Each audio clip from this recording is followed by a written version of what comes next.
Hello and welcome to the 10 minute series. आज 7th of October के updates देखते हैं। ठीक है, तो ये हमारा इंडेक्स है। पहला है WHO global report on the tobacco. फिर है मार्केट स्टडी जो कि कंपटीशन कमीशन ने की है। Then study of the social justice report जो कि लेबर ऑर्गेनाइजेशन ने निकाली है। देन जो वाइल्ड लाइफ वीक 2024 है, some of the initiatives has been taken by the Ministry of Environment, Forest and Climate Change. Then exercise NetPolX 2025, Namchik Namfu coal mines, IUCN World Congress 2025, Qatar, World Paralympics, Blizzard Typhoon, and Matma, it is a typhoon, and Al Hol, it is a camp, basically refugee. So let's see one by one. WHO की global report on the prevalence of the tobacco 2000 to 2024. So इस report का कहना है कि जो global tobacco use है among adults, मतलब जो वयस्क अडल्ट्स लोग हैं, उनमें टोबैको लगभग 26.2% जो कि 2010 में था से लेकर 19.5 जो कि अभी 2024 में है। तो आप देख सकते हैं कि थोड़ा ड्रॉप हुआ है। ठीक है, बट अभी भी जो हर एक व्यक्ति, 5 अडल्ट्स में से हर एक अडल्ट अभी भी जो है वो टोबैको का सेवन कर रहा है। ठीक है, और ये जो ट्रेंड है अभी तो राइजिंग है। क्यों? क्योंकि लगभग जो 10 मिलियन लोग हैं अभी भी ई सिगरेट का यूज कर ही रहे हैं। ठीक है, फिर इंडिया की प्रोग्रेस देखें तो 2010 से 2025 के बीच में इंडिया का टोबैको यूज है वो लगभग 43% गिरा है। बट डब्ल्यूएचओ का टारगेट क्या है? डब्ल्यूएचओ का टारगेट है कि 30% रिडक्शन हमको करना है बाय 2025। किसके लिए? टोबैको का यूज हमें 30% गिराना है बाय द 2025। ठीक है, सो कुछ की इनिशिएटिव्स जो कि इंडिया ने लिए हैं, जैसे कि cigarette and other tobacco product 2003, इसके अंदर स्मोकिंग जो है, आप पब्लिक प्लेसेस पे स्मोकिंग नहीं कर सकते हैं, माइनर्स को आप टोबैको नहीं बेच सकते हैं और टोबैको का एडवर्टीजमेंट नहीं होगा। ठीक है, फिर दूसरा है जैसे कि packaging and liability amendment rule 2022 का। इसमें जो ग्राफिक हेल्थ वार्निंग आपने देखा होगा कि जैसे टोबैको है उसके पैकेट पे कुछ ऐसी इमेजेस जो कि I mean they are not too good.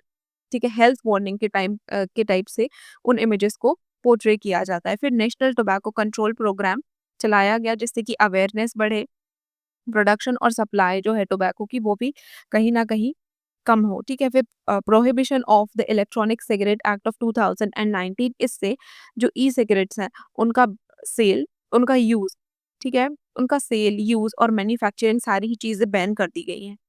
फिर हम थोड़ा सा टोबैको के as a as a crop इसको देख लेते हैं। जो टोबैको है उसका नाम है निकोटियाना टोबैकम एंड इसका ओरिजिन साउथ अमेरिका से हुआ था। देखो इसकी कंडीशन, इसको क्लाइमेट लगभग इसको 90 से 120 दिन का फ्रॉस्ट फ्री डेज चाहिए होता है और उसका टेम्परेचर होता है लगभग 20 डिग्री से 30 डिग्री सेल्सियस तक। इसको रेनफॉल चाहिए मिनिमम 500 मिलीमीटर चाहिए रहती है और इसको सॉइल चाहिए होती है well drained loamy and alluvial soil जिसकी फर्टिलिटी गुड हो। अभी इंडिया का स्टेटस क्या है?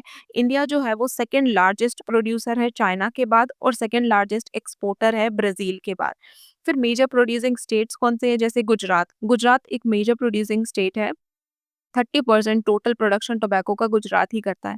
फिर आंध्र प्रदेश है, देन कर्नाटका है, then Uttar Pradesh and then Bihar है। ठीक है, तो थोड़ा सा इनका सीक्वेंस याद रखना, बट द इम्पोर्टेंट इज कि गुजरात सबसे ज्यादा प्रोड्यूसर है। ठीक है, फिर हम देखते हैं मार्केट स्टडी जो कि कंपटीशन कमीशन ने निकाली है एआई के ऊपर, मतलब आर्टिफिशियल इंटेलिजेंस के ऊपर। देखो जो कंपटीशन कमीशन ऑफ इंडिया है उनका कहना है कि एआई रैपिडली ग्रो हो रहा है, इससे हमारे मार्केट डायनामिक्स, कंपटीशन और रेगुलेटरी फ्रेमवर्क तीनों ही चेंज हो रहे हैं। ठीक है, अभी थोड़ा सा डेटा देखें तो UN conference on the trade and development का कहना है ग्लोबल लेवल पे एआई जो है वो 20% बढ़ने वाला है 2023 से लेके 2033 तक।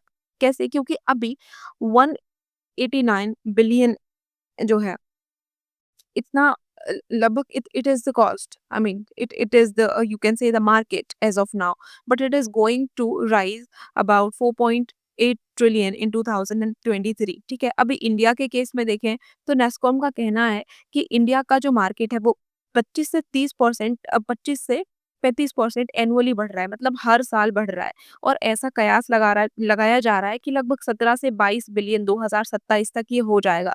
तो आप देखिए कि इंडिया जो है एक मेजर एआई इनोवेशन अडॉप्शन, एक मेजर एआई हब की तरह उभर रहा है, ठीक है? वह देखते हैं the state of social report work in progress जो कि आईएलओ ने निकाली है। सो ये रिपोर्ट देखिए, ये रिपोर्ट जो है वो second world summit of social development in Doha जो कि नवंबर 2025 में होने वाला है, उसके पहले निकाली गई है। And what does it mark? देखो, ये मार्क करता है 30th anniversary of 1995 Copenhagen summit on the social development. अब सोशल डेवलपमेंट का थोड़ा मतलब समझते हैं पहले। देखो, सोशल डेवलपमेंट या फिर social justice I would say, ठीक है?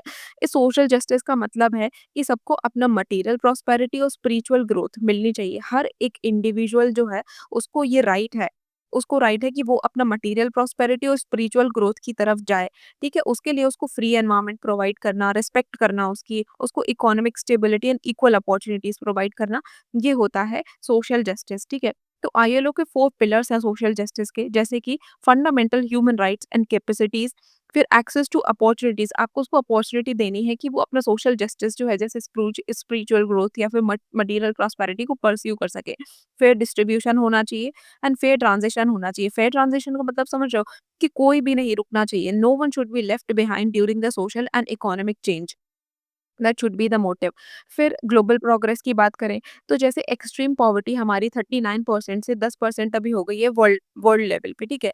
और 2023 से लेके यदि आप देखें सिंस 2023 लगभग ओवर 50% ऑफ द पॉपुलेशन जो है हमारी, मतलब 50% जो हमारी दुनिया की पॉपुलेशन है, वो सोशल प्रोटेक्शन स्कीम के तहत आ चुकी है। बट डेफिसिट अभी भी है।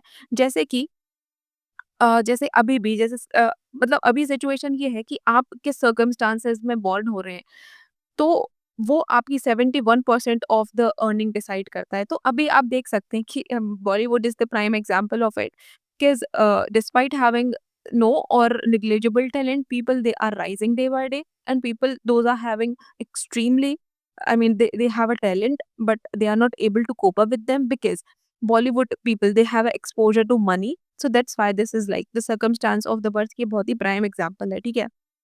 फिर जो इंस्टीट्यूशंस हैं, उनमें ट्रस्ट लगातार घटता जा रहा है। 1982 से हम ये ट्रेंड देख रहे हैं। बाकी कुछ रिस्क अभी अभी हैं, जैसे रिस्क आप देख सकते हैं कि अभी जो मेजर रिस्क अभी चल रहा है, वो है एनवायरनमेंट का, डिजिटल का और जो डेमोग्राफिक एंड लाइक चैलेंजेस दीवान। अच्छा, ये जो social I would say the report है, तो आप ये चीज़ सोचिए कि ये जो डेमोग्राफी है या फिर कुछ ये जो सोशल जस्टिस है, ठीक है? ये सोशल जस्टिस कहीं न कहीं डिविडेंड से भी जो हमारा डेमोग्राफिक डिविडेंड है, उससे भी रिलेटेड है। यदि हमने इसको यूटिलाइज़ कर लिया, तो हम सोशल जस्टिस को भी अचीव कर सकते हैं। तो ऐसे थोड़े-से आपको लिंक करने हैं डॉट, ठीक है? अब जो मैंने आपको ये समझाया सोशल जस्टिस, देखो सोशल जस्टिस ऐसे कोई रिपोर्ट नहीं आने वाली है आपको किसी भी एग्ज़ाम में। हाँ, किसी एग्ज़ाम में से पूछ सकता है कि social justice work in progress ये किसने निकाली है, ठीक है? बट जो इसका आपका डेटा है, ये आपका जो डेटा है या फिर जो सोशल जस्टिस की डेफिनेशन है, या बहुत ही ब्यूटीफुली किसी ऐसे में या फिर आप किसी स्टेट पीसीएस या फिर यूपीएससी का एग्ज़ाम लिख रहे हैं, तो ये डेफिनेशन आप यूज़ करिए। It will give you extra edge, ठीक है? फिर हम बात करते हैं वर्ल्ड वाइल्ड लाइफ वीक। जो वाइल्ड लाइफ वीक 2025 है, इसमें ministry of environment, forest and climate change ने कुछ डेवलपमेंट्स आई मीन कुछ प्रोजेक्ट्स निकाले हैं, ठीक है? तो वो प्रोजेक्ट्स देखते हैं, वो इम्पोर्टेंट है। जैसे कि प्रोजेक्ट डॉल्फिन का फेज़ सेकंड निकाला गया है। एंड ये जो फेज़ सेकंड है, इसमें हम मरीन और जो रिवराइन क्रेटेशियंस हैं या फिर सिटेशियंस हैं, उनमें उनको देखेंगे। देखो, जो प्रोजेक्ट डॉल्फिन है, इसका डिटेल्स थोड़ा देखते हैं कि जो हमारे यहाँ 2 टाइप की डॉल्फिन मिलती है। एक है इंडस, जो कि इंडस रिवर में मिलती है, एंड दूसरी है हमारी गैंजेस। गैंजेस जो है, वो नेशनल एक्वाटिक एनिमल इन मतलब हमारा जो नेशनल एक्वाटिक एनिमल है ना, वो गैंजेटिक डॉल्फिन ही है। फिर एक और होती है इरावदी। आपने सुना होगा इरावदी, तो वो इरावदी रिवर में मिलती है, ठीक है? Irrawaddy river of the Myanmar. And ठीक है। फिर है हमारा, देखो इनका प्रोटेक्शन यदि बात करें, तो प्रोटेक्शन जो है वो है आईयूसीएन स्टेटस इसका एंडेंजर्ड है, और वाइल्ड लाइफ प्रोटेक्शन एक्ट 1972 के अंदर ये शेड्यूल 1 कैटेगरी में है। Then we have the sloth bear basically Nepal India और श्रीलंका में पाया जाता है। इसका आईयूसीएन स्टेटस वल्नरेबल है और वाइल्ड लाइफ प्रोटेक्शन एक्ट में ये शेड्यूल 1 के अंदर है, ठीक है? ये बेसिकली टर्माइट्स, ये primarily I would say termites खाता है और एंट्स खाता है और दूसरे बियर स्पीशीज़ की तरह नहीं है। ये अपने कब्स को अपने बैक पे लेके चलता है, मतलब अपने बच्चों को, ठीक है? फिर है एक प्रोजेक्ट घड़ियाल। प्रोजेक्ट घड़ियाल लॉन्च किया गया है। Implementation plan for the conservation of the project घड़ियाल, ऑल्दो प्रोजेक्ट घड़ियाल पहले से भी चल रहा है, बट इम्प्लीमेंटेशन एक्शन प्लान इसका इम्प्लीमेंट किया गया है। तो घड़ियाल के बारे में देखते हैं। ये जो घड़ियाल है वो नेपाल और इंडिया में पाया जाता है। क्रिटिकली इंडेंजर्ड है, वेरी इंपॉर्टेंट। आईयूसीएन का स्टेटस इसका क्रिटिकली इंडेंजर्ड है, शेड्यूल 1 में है। And it has a several function. It is acting as a vocal resonator. देखो, आपको घड़ियाल थोड़ा-सा देख लेना, जो हमारे यहाँ सबसे ज़्यादा घड़ियाल मिलता है ना, वो चंबल रिवर में मिलता है। Chambal is the tributary of, आपको बताना है चंबल किसकी ट्रिब्यूटरी है, ऑल्दो यमुना की है। टाइगर, अभी हमें जो टाइगर्स हैं, आउटसाइड द टाइगर रिज़र्व्स, उनको क्या करना है, उनको प्रोटेक्ट करना है। फिर यदि टाइगर्स की बात करें, तो टाइगर्स इंडिया में मिल जाते हैं, बांग्लादेश में, नेपाल, भूटान, चाइना, म्यांमार, इनका आईयूसीएन स्टेटस एंडेंजर्ड है, शेड्यूल 1 में है। ठीक है? फिर एक और लॉन्च किया, centre for the excellence for the human wild life conflict management.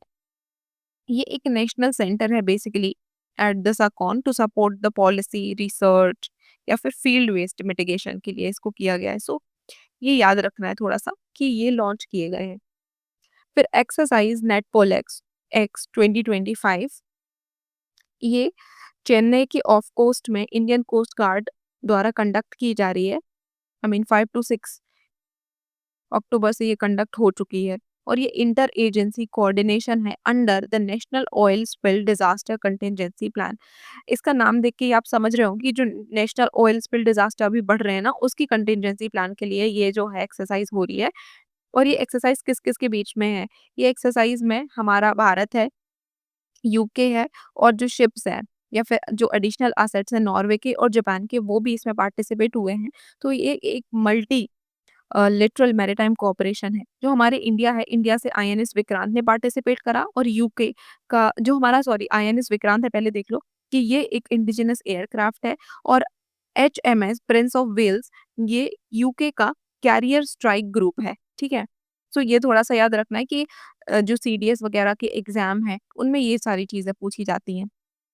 फिर नामचिक नामफुक कोल माइन्स, अभी जो हमारे यूनियन मिनिस्टर हैं श्री जी किशन रेड्डी, इन्होंने वहाँ का भूमि पूजन पूजन किया है और जो माइनिंग लीज है उसको हैंडओवर कर दिया है। अब जो नामचिक नामफू कोल माइन है, इसका पहली बार commercially, I mean it is going to, इसका कमर्शियली माइनिंग होने वाली है बेसिकली, इसीलिए, ठीक है? फॉर द फर्स्ट टाइम जो अब ये नामचिक नामफू कोल माइन है, ये कहाँ पर है? ये है अरुणाचल प्रदेश में, जिसका पहली बार कमर्शियल माइनिंग होने वाली है, इसलिए इतना इम्पोर्टेंट है। फिर नामचिक नामफुक का थोड़ा-सा लोकेशन देख लेते हैं। इसका लोकेशन है चांगलांग डिस्ट्रिक्ट में, this is Arunachal Pradesh and this is the Changlang district. ये है अरुणाचल प्रदेश में एंड ये कहाँ पड़ता है? ये पड़ता है अपर आसाम कोल बेल्ट रीजन में। फिर फीचर क्या है इस नामचिक नामफुक प्रोजेक्ट के? देखो, ये रेवेन्यू बूस्ट करने वाला है। ये अरुणाचल की इकोनॉमी को बूस्ट करेगा करेगा लगभग 100 करोड़ एनुअली इससे मिलने वाले हैं। एम्प्लॉयमेंट भी जनरेट करेगा। फिर इसकी इको सेंसिटिव माइन होगी। कैसे? क्योंकि इसको मिशन ग्रीन कोल रीजन के अंदर ऑपरेट किया जाएगा एंड इसके मतलब ये जो ग्रीन कोल रीजन्स हैं, इनके अंदर ऑपरेट करने का मतलब ये है कि जो लैंड रिक्लेमेशन है उसको एंश्योर किया जाएगा, अफॉरेस्टेशन किया जाएगा और सस्टेनेबल रिसोर्स, जो भी रिसोर्सेज होंगे उनका सस्टेनेबली यूज होगा और it is align with the PM's east vision. East का मतलब है empower, act, strengthen and transform. फिर ये बैलेंस करेगा इंक्लूसिविटी को, ग्रीन डेवलपमेंट को नॉर्थ ईस्ट रीजन में। तो ये इम्पोर्टेंट है। कोई नॉर्थ ईस्ट का यदि आपको क्वेश्चन आता है तो ये चीज़ लिखना है, पीएम ईस्ट विजन आपके आंसर्स में होना चाहिए, मिशन ग्रीन कोल्ड रीजन होना चाहिए, इको सेंसिटिव रीजन्स होना चाहिए, ठीक है? ये सारी चीज़ें होनी चाहिए। वे कॉमर्शियली कोल माइनिंग इंडिया में कब शुरू हुई? पहले तो देखो मोनोपोली था कोल इंडिया लिमिटेड का, बट अभी प्राइवेट प्लेयर्स हैं उनको भी अलाउ कर दिया गया है। और ऐसा कब किया गया? ऐसा पहली बार coal mine special provision act 2015 के तहत ये जो प्राइवेट प्लेयर वाला कंसेप्ट है उसको इंट्रोड्यूस किया गया और इसको 2020 में एज़ अ पार्ट ऑफ आत्मनिर्भर भारत ऑपरेशनलाइज़्ड किया गया। सो अभी जो कोल माइन्स हैं वो कैसे गवर्न होती हैं?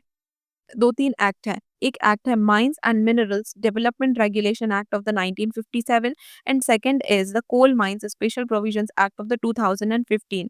और जो ऑक्शन प्रोसेस है वो मिनिस्ट्री ऑफ कोल के द्वारा देखी जाती है जिससे कि ट्रांसपेरेंसी, अकाउंटेबिलिटी और फेयर कंपटीशन को इंश्योर किया जा सके।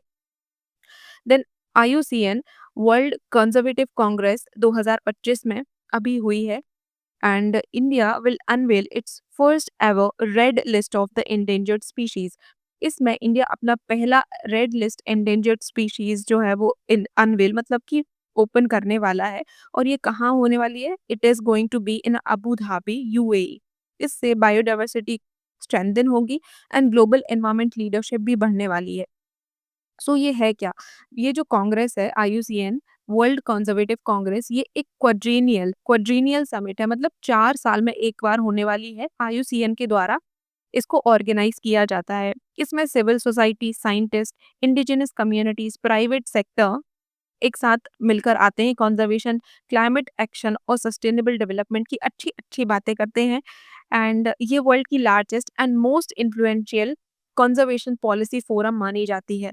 अभी होस्ट कंट्री यूएई है और इसके पहले 2021 में हुई थी ये मार्सेille फ्रांस में, कोविड के बाद में। और ये जो फर्स्ट कांग्रेस है ना आईयूसीएन की फर्स्ट कांग्रेस, ये 1948 में हुई थी, जस्ट आफ्टर आई मीन कुछ समय बाद जब आईयूसीएन का फाउंडेशन रखा गया। बट जो इंडिया है, इंडिया थोड़ा सा बाद में इसका मेंबर बना, 1969 में इसका मेंबर इंडिया बन गया था आईयूसीएन का। Then Qatar. कतर देखो न्यूज़ में इसीलिए है क्योंकि हमने अपनी यूपीआई सर्विसेज को कतर में एक्सटेंड कर दिया। वेरी इंपॉर्टेंट, क्योंकि अब ऐसे क्वेश्चन भी पूछे जा रहे हैं, ठीक है? जैसे यूपीएससी में क्वेश्चन पूछा गया 2025 में कि यूपीआई कौन-कौन सी कंट्रीज़ में है। So we have extended our UPI services to the Doha, this is the capital, ठीक है? फिर है वर्ल्ड पैरा एथलेटिक्स। अभी हमने बहुत अच्छा प्रदर्शन किया है इस वर्ल्ड पैरा एथलेटिक्स में। टोटल मेडल हमारे 22 हैं और गोल्ड हैं 6। बेस्ट एवर परफॉर्मेंस है ये इंडिया का। अभी ये इम्पोर्टेंट क्यों है? क्योंकि हमने पहली बारी वर्ल्ड पैरा एथलेटिक्स को होस्ट किया है। This is for the first time and India ऐसा चौथा एशियन कंट्री बन गया जिसने इस इवेंट को होस्ट किया है। अभी थोड़ा-सा वर्ल्ड पैरा एथलेटिक्स के बारे में देख लेते हैं। ये बिगेस्ट स्पोर्ट्स है with in the Paralympics movement and इसका जो फर्स्ट पैरा एथलेटिक कॉम्पिटिशन है वो 1952 में हुआ। इसकी गवर्निंग बॉडी है नेशनल पैरालंपिक कमिटी और इसके कुछ मेजर कॉम्पिटिशन्स हैं, जैसे कि पैरालंपिक गेम्स हर 4 साल में होता है, वर्ल्ड पैरा एथलेटिक्स चैंपियनशिप ये हर 2 साल में होता है and world para athletics grand prix it held annually, ये हर साल होता है डिफरेंट सिटीज में 2013 से। देन ब्लिज़र्ड, देखो ब्लिज़र्ड के चलते तिब्बत में कुछ ट्रैकर्स और क्लाइंबर्स फंस गए हैं। तो ब्लिज़र्ड क्या होता है? ये डेंजरस विंटर स्टॉर्म होता है जिसमें स्नो और स्ट्रॉन्ग विंड दोनों ही होती है। तो मतलब विजिबिलिटी बिल्कुल भी नहीं होती है, डिसओरिएंटेशन हो जाता है, फ्रॉस्ट बाइट महसूस होती है और हाइपोथर्मिया मतलब एबनॉर्मली लो टेम्परेचर जो बॉडी का है वो देखने को मिलता है ब्लिज़र्ड में। It can be fatal also. Then typhoon Matmo, जो टाइफून मात्मो है वो चाइना में आया है। अभी इम्पोर्टेंट ये है कि कौन-कौन से रीजन में ये जो साइक्लोन्स हैं उनको कैसे बोला जाता है। जैसे दिस इज़ द चाइना वाला रीजन, तो यहाँ पर टाइफून बोला जाता है। बाकी यहाँ पर like the upper part of the Australia यहाँ बोला जाता है विली विली, ठीक है? फिर आप देखेंगे कि this is the Atlantic ocean and this is the north. It is I mean this is the Atlantic ocean, यहाँ पर बोला जाता है हरिकेन और इंडियन रीजन में हम बोलते हैं इसको cyclone. Then Al Hol, what is it?